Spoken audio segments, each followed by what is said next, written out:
안녕하세요. 사이펜사들입니다. 오늘이 벌써 금요일입니다. 시간이 저만 이렇게 빨리 가는 건지 모르겠는데 요즘에 시간이 정말 너무 빨리 가는 것 같아요. 오늘 아무튼 다들 불금 되셨으면 좋겠고요. 오늘의 방송 바로 시작하겠습니다. 자, 첫 번째 소식으로 미국은 암호화폐 규제를 가능한 한 혼란스럽게 만들었습니다. 자, 뭐라고 생각하시나요? 당연히 미국의 암호화폐, 이제 월스트리트의 기존 트레이드파이가 시장에 가장 많은 쉐어를 가져가는 움직임입니다. 저는 이렇게 보고요. 리플 CEO 브래드 갈링하우스가 이제 더 많은 암호화폐 회사들이 혼란스러운 규정 때문에 미국을 떠날 수 있다 그랬는데, 떠날 수 있는 게 아니라 지금 변호사들도 사업하고 싶으면 떠나라고 하고 있습니다. 유럽 같은 경우에는 굉장히 명확한 규제가 있죠. 미카 법안, 제가 몇 개월 전부터 말씀드렸고요. 그래서 지금 수혜자가 이미 되고 있습니다. 어느 순간 미국이 준비가 되면요, 이제 유럽, 그다음에 아시아처럼 많은 규제를 풀 겁니다. 그리고 언제 그러냐는 듯이 암호화폐는 다시 불장이 올 거고요. 좋은 뉴스가 넘쳐나겠죠. 하지만 그때는 이미 트레이드파이 쪽으로 많이 권한이 넘어갔다. 그럴 확률이 전 높다고 봐요. 그리고 이제 저는 특히 이제 미국을 볼 때, 경쟁을 봤을 때, 아시아도 그렇지만 유럽의 움직임을 많이 보는데, 이제 유럽에 질 수가 없죠, 미국이. 그렇기 때문에 미국도 역시 계속 지금이야 규제를 강하게 하고 있지만 어느 순간 많은 규제를 풀 겁니다. 그때 역시 암호화폐 봄은 다시 한번 온다. 불장은 다시 온다. 제가 그렇게 말씀드릴 수가 있고요. 제가 이제 리플사가 미국에서 물론 쉐어가 중요하지만 이게 여기서 의미하는 게 많습니다.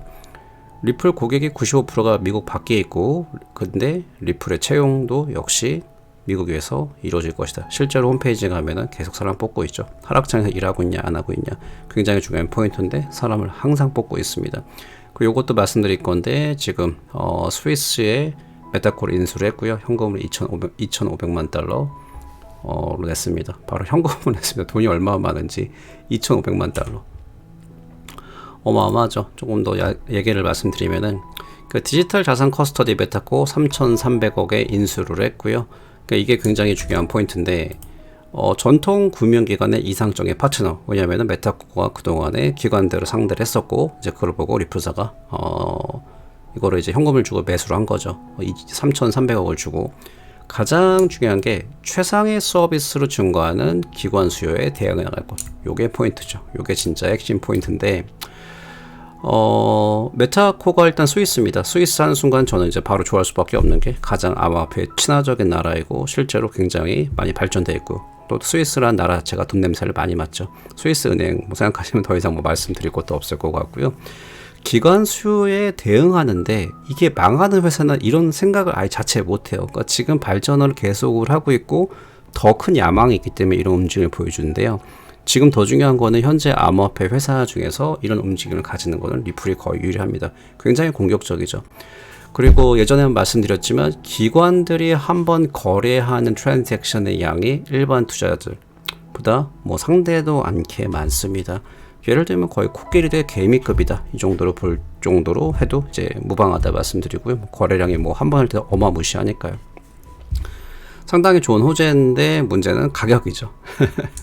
지금 현재 가격 보면 좀 마음이 좀 그렇긴 하지만, 지금 현재 가격이 627원, 어제보다 조금 더 올라왔는데 지금 현재 나레이티브가 이제 분위기가 좋죠. 근데 여기 보시면 1위부터 10위까지만 보시더라도 탑 10이잖아요. 보시면 혼자서 보이시죠? 2.7%가 올라갔고, 어제 같은 경우 밤에 제가 차트를 봤는데 이제 5%까지 올라갔더라고요. 근데 전체로 봤을 때도 5% 올라간 거는 그렇게 많지가 않죠. 근데 이제 요런 거는 사실상 이제 큰 정말로 이제 호재가 없기 전까지는 일시적으로 보는 게 더 맞다. 이렇게 말씀드리고 싶은데, 제가 지금 현재 리플 가격, 현재 보면은 629원 왔다 갔다 하고, 사실 조금 올라오게 했는데 계속 올라왔죠. 진짜 리플의 가격 큰 상승은 방금 말씀드린 기관급들이 사용이 본격화가 되었을 때가 맞다고 봅니다. 그럼 그때 이제 에이다가 보여줬던 30원에서 나중에 이제 3,000원까지 가는 그런 무빙을 갈 거라고 좀 보고 있습니다. 그래서 이제 조금 조심스럽지만 올해는 그 정도의 무빙을 못 보여주더라도 조금 이제 꽤 많이 올라가는 움직임, 가격에선 좀 제가 조심하는 게 맞을 것 같고요. 그래서 그때는 사람들이 XRP 이제 투자 안 하셨던 분들이 정말로 이제 가격이 안정적으로 많이 올라갈 때, 지금 말고 그때는 조금 후회하지 않을까 싶습니다. 그리고 올해 좀 많이 올라가면은 사람들이 탈 수밖에 없어요. 그 타이밍이 중요하긴 한데, 자, 그 조금 XRP 관련해 가지고 이제 지금 이런 말씀, XRP가 이제 증권이 되게 보안이 아니죠. 시큐리티가 이게 바꿔버리면 한국말로 보안이 되는데, 보안이 아니라 증권이죠. 최고 변호사가 이렇게 얘기를 합니다. 이렇게 했는데, 요즘에 이분도 변호사인데요. 제가 요즘 가끔 보는데, 리플사의 이제 XRP 판매에 대해서 얘기를 하는데, 여기 내용을 이제 간추려서 말씀드리면은, 판사가 봤을 때 리플사가 이게 제도적 프로그램, 이게 기관 판매인데, 기관 판매에 있어서 특히나 이제 5대1 판매를 보고 이거는 프로덕트 제품이다. 그리고 투자 계약에 있어서 투자 계약이 있어야지만 증권으로 분류가 되는데, 하위 테스트를 판사가 생략한 점, 그러니까 이거를 아예 무시했다는 건데, 바꿔 말하면 판사도 SEC가 그동안 억지 주장했다는 거, 하위 테스트 잣대가 이게 억지 주장이다, 이거를 인정했다고 보는 게 맞죠. 실제로 SEC 하위 테스트에서 리플사가 한테 4가지를 걸었는데 이긴 게 하나도 없잖아요. 오렌지 농장에서 오렌지가 증권이 절대 될 수가 없던 것처럼 리플의 XRP도 자체로 보면 증권이 될 수가 없습니다. SEC도 ODL 고객에게, 변호사는 판사도 SEC도 ODL 고객에게 엑셀 판매하는 것에 대해서 문제가 있는 것 같지 않다고 강조를 했습니다. 자, 이런 부분이 나왔다고 볼 수가 있고요. 전반적으로 분위기 보면 제가 그동안 2년 동안 말씀드렸는데, 이제는 그 사람들의 인지가 이제 공화당의 움직임이 굉장히 크다고 봐요. 인지를 했을 때, 이거 객관적으로 봐도 SH가 그동안 XRP 투자자가 아니더라도 상당히 이게 억지스러웠구나를 이제 알 수가 있습니다. 그 하나 그래도 중요한 거는, 판사들의 경우는 저희 XRP 투자자, 저를 포함해서 이제 감정적으로 좋을 수가 없죠. 좋다면 그건 비정상이고, 근데 감정에 호소하는 게 아니라 상당히 기계적으로 판단을 합니다. 그래서 법은 뭐 감정에 호소를 안 받아주죠. 그래서 결국은 권력, 돈 싸움, 변호사 싸움에서 누가 돈을 많이 쓰냐. 지금까지 리플사가 우위에 점하고 있고, 퍼센티지로 봤을 때는 저 개인적으로 판단하면은 지금까지 후하게 좀 주면은 리플이 8, 그러니까 SEC가 이 정도 이기고 있지 않나. 저는 이제 그렇게 보고 있습니다. 자, 그런 부분이 나왔다 참고를 하시고요. 잠시만요. 오늘의 메뉴는 메가커피, 아이스커피를 한잔 하고 있습니다. 그 좀 저가 브랜드에서 저는 메가커피가 그래도 좀 맛있지 않나. 절대로 광고 아닙니다. 이런 말 해도 광고라고 하신 분들이 있더라고요. 그리고 어저께였나 제가 너무 바빠가지고, 그 판사가 월급 받으면 XRP 올라간다, 피보나치 되돌림 보고 있다, 이런 식으로 제가 말씀드렸는데, 그거 갖다가 이거 농담한 건데 그걸 너무 진지하게 받으시더라고요. 그래서 앞으로 이제 공직을 올릴 때는 농담입니다 라고 적어둬야 되나. 자, 그리고 이게 중요한 건데, 기사 보면 어려운 것 같은데 제가 아주 쉽게 말씀드리겠습니다. 이게 굉장히 큰 호재예요. 홍콩 보면은 여기 보이시죠? 홍콩 기업이 아니라 바로 홍콩 통화청입니다. 통화청이고요. 지금 여기서 CBDC 플랫폼을 사용해서 요게 EHKD가 있잖아요. 요게 앞에 2가 붙고 뒤에 각 나라의 커런시가 붙으면 요거는 이제 CBDC구나, 이렇게 보시면 되고, 여기서 CBDC 제품으로 토크나는 제가 많이 말씀드렸지만 이게 예측이 아닙니다. 앞으로 모든 자산이, 많은 자산, 특히 부동산이 토크나가 될 거예요. 그 지분 공개대에서 같은 소매 CBDC 사용 사례를 검토하고 있습니다. 이렇게 말을 하고 있는데, 그 홍콩이 지금 CBDC를 도입을 여부를 위해서 지금 파일럿 프로그램을 한다고 그러고 있잖아요. 근데 홍콩은 아시다시피 금융 허브죠. 절대 무시를 못하는데, 여기에 지금 리플사, 그 많은 경쟁자 CBDC 캔디데이트 중에서 CBDC에 리플사가 들어왔습니다. 이게 굉장히 좋은 뉴스가, 여기 기사는 간단하게 나왔거든요. 별 내용이 없는데, 저는 그 하나 보기 전에 이제 여러 가지 이제 기사를 보고 이제 정리해서 말씀드리는데, 압도적으로 지금 경쟁 CBDC 캔디데이트 중에서 1위잖아요. 그리고 두 번째로, 혹시 미국에서 소송 결과가 안 좋더라도 미래는 이렇게 밝습니다.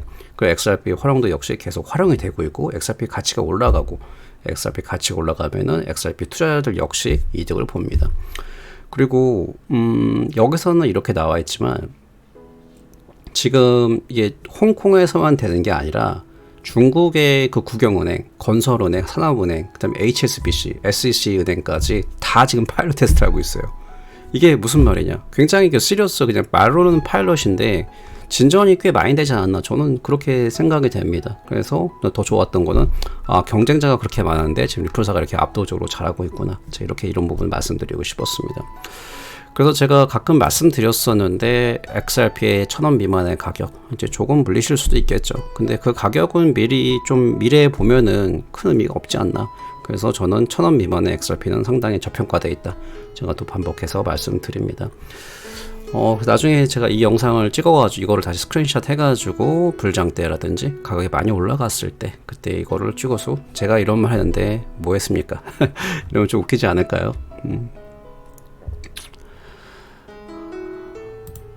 자, 그리고 예전에 2년 전에 제가 보여드렸었는데 이때도 제가 이제 비스름하게 이때는 좀 이제 확실히 관련이 있는 것 같다 그랬는데 이 자리에 프레드 칼링하우스가 있었고 방금 이분이 이제 홍콩 여기 보이시죠?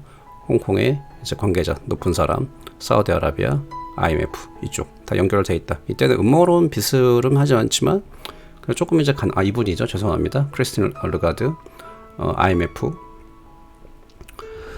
그래서 근데 이게 지금 많이 좀 지금 결과를 보니까 이게 지금 다 계속 연결이 돼 있었고 연결고리가 있었구나 이렇게 말씀을 한번 드려봅니다.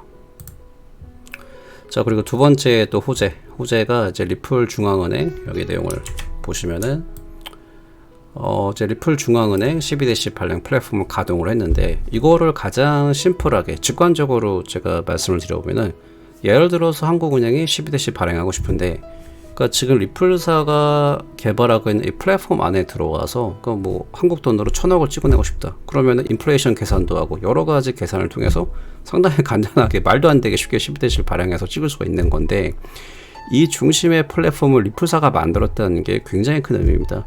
플랫폼 사업은 잘 되면은 정말 말도 안 되게 잘 되죠. 뭐 예를 들면 메타가 있고 그다음에 구글이 있고 유튜브가 있잖아요. 근데 여기에서 가장 중심에 리플사가 있다는 것은 굉장히 좋은 의미입니다.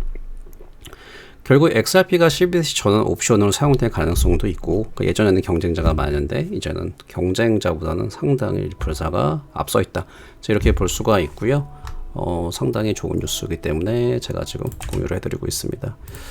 자, 그리고 예전에 보여드렸었는데 에볼루션 오브 머니라 그래가지고 돈의 진화인데 여기 지금 피지컬 오브젝트 뭐 돌 같은 거, 진주 같은 거, 물물 교환, 골드, 메탈, 페이퍼 머니, 플라스틱, 전자 이제 그거죠. 은행 뭐 이트랜스퍼를 볼 수가 있는데 암호화폐인데 지금도 암호화폐 물론 지금 뭐 안 좋은 부분도 굉장히 많은데 돈의 진화에 있어서는 결국은 앞으로 암호화폐예요. 여기 뭐 비트코인, 라이트코인, XRP, 이더리움, 대시인데 이걸로 되는 게 아니라 암호화폐는 결국 쓸 수밖에 없습니다. 이제 그걸 꼭 기억하셨으면 좋겠고 이게 더 이상 물론 지금이야 제도권이지만 제도권도 어떤 의미에서는 저는 굉장히 좋다고 생각을 해요. 그래야지만 더 사람들이 안정적으로 암호화폐를 사용할 수 있으니까 그 중에 중심은 저는 이제 XRP가 하나의 축으로 잡을 것이다. 저는 이제 그렇게 보고 있습니다.